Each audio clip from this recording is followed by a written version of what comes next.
So आज मी बनवणार आहे मैद्याच्या चकली. तशा मी काल रात्री बनवल्या आहेत, पण मला व्हिडिओ करायला जमला नाही.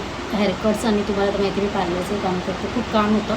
पण तरी देखील त्यातून वेळ काढून थोडेसे मी फराळाचे पदार्थ बनवत असते, कारण ते मला आवडतात. आणि घरी पदार्थ बनवल्यावरच असं वाटतं की दिवाळी आली आहे असं मला वाटतं. आणि म्हणूनच मी थोडेफार, जास्त नाही पण 5 पदार्थ तरी घरी बनवते. हे आहे गव्हाचं पीठ, हे आहे मैद्याचं पीठ. हे दोन्ही आपण एकत्र करायचं आणि ह्याला घट्ट बांधून कुकरमध्ये शिजायला ठेवायचं. आणि त्याचसोबत ठेवायची आहे मुगाची डाळ. ही मुगाची डाळ हे बॉईल करून घ्यायचं. तर बघूया आपण कसं बॉईल करायचं.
रेडी टू चकली.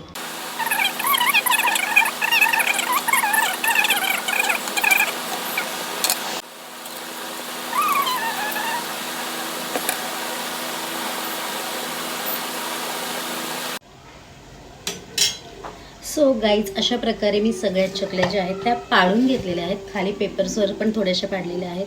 आणि तुम्हाला दाखवते की ह्या चकल्या खूप छान खमंग अशा झालेल्या आहेत. आणि खाऊन देखील दाखवते. माझं तोंड काही राहत नाही चकली खाताना. छोटासा तुकडा घेतला.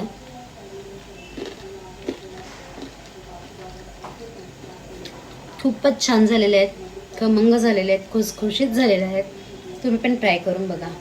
आणि काही नाही कळलं तर मला कमेंटमध्ये विचारा, मी तुम्हाला नक्की सांगेल. बाय. हॅपी दिवाळी.